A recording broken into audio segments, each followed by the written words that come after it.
თავარი მოთხოვნა არის ისევ და ისევ, რაც გუშინ გაავრცელა ამ ჟურნალისტურმა ერთობამ, რომ მოიხსნას გრიფის საიდუმლო საქმეზე, მოეხსნა დუმილის ვალდებულება ადვოკატებს და გამომდინარე ამ საქმის საზოგადოებრივი რეზონანსიდან ძალიან წარმომადგენლობით საზოგადოებრივ ჯგუფს მიეცეს საშუალება, რომ გაეცნოს მასალებს და მეორე მხრივ ეს არის აუცილებლობა, რომ შინაგან საქმეთა მინისტრი დროულად შეხვდეს საზოგადოებრივ წარმომადგენლებს, იმიტომ რომ უკვე დღენახევარია ჩაბარებულია განცხადება მის სახელზე და რეაგირებისთვისაც კი ვერ მოიცვალა შინაგან საქმეთა სამინისტრო, რომ რეზოლუცია გაგვაცნოს გითხრას რა გადაწყვიტეს.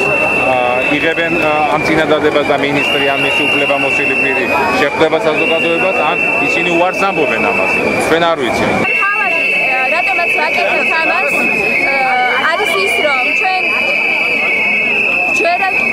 დარწმუნებულები ვართ, რომ თუ ეს ყველაფერი ისე ჩაივლის, მაშინ ნებისმიერ ჟურნალისტს შეიძლება დაადონ ხელი და თქვან, რომ ეს ჟურნალისტი არის ჩაშუში.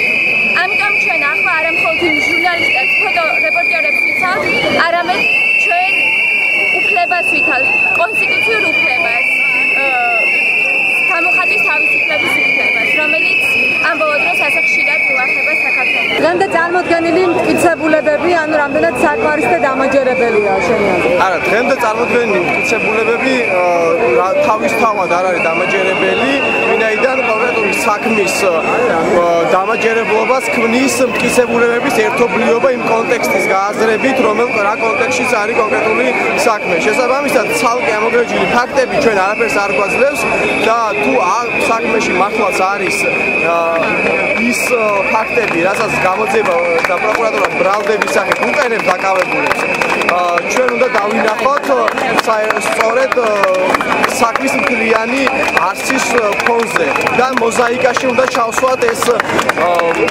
ფაქტები, რომ საერთო სურათი სრულყოფილად დავინახოთ. უკვე მე რამდენი შემთხვევა, როდესაც აუგებარი მიზეზების გამო ოფიციალურად რეალურად ვიღაც ადამიანებს აპატიმრებენ და რეალურად ეს უკვე იმდენად გასაგებია ყველაფერი, რომ იქნიც აღარ არის საჭირო რა. სამწუხარო, ყველაზე სამწუხარო ის, რომ აი ეს ამბავი იმდენად ნათელია რატომ ხდება ეს ყველაფერი, რომ ეს არის მთელი სიმძიმე სიტუაციის ამაშია და ვფიქრობ, რომ ყველასთვის გასაგებია, რომ ამ ადამიანებს 26 მაისს არ გადაეღოს ის კადრები არაფერს გავსი არ მოხდება. აი ამას ვფიქრობ, ამის გამო არიან დაკავებულები, სხვა სურათებს. და რა არის აქ ისეთი დაბეჭდილი, რის გამოც შეიძლება დაეკავებინათ ამ თქვენი აზრით? რაც მოხდა იმ ღამეს აქ ის არის დაბეჭდილი და ამის გახმაურება რომ არ უნდათ, ალბათ იმიტომ არიან დაკავებულები. და რომ გაავრცელა თავისი ვერსია შინაგან საქმეთა სამინისტრომ, ანუ რა შეედებათ მაგარი ამას განაცვალა იმდენი ვერსიები აქვს გავრცელებული და იმდენნაირი, რომ მათი ვერსიების ხალხს აღარ აჯერა უკვე.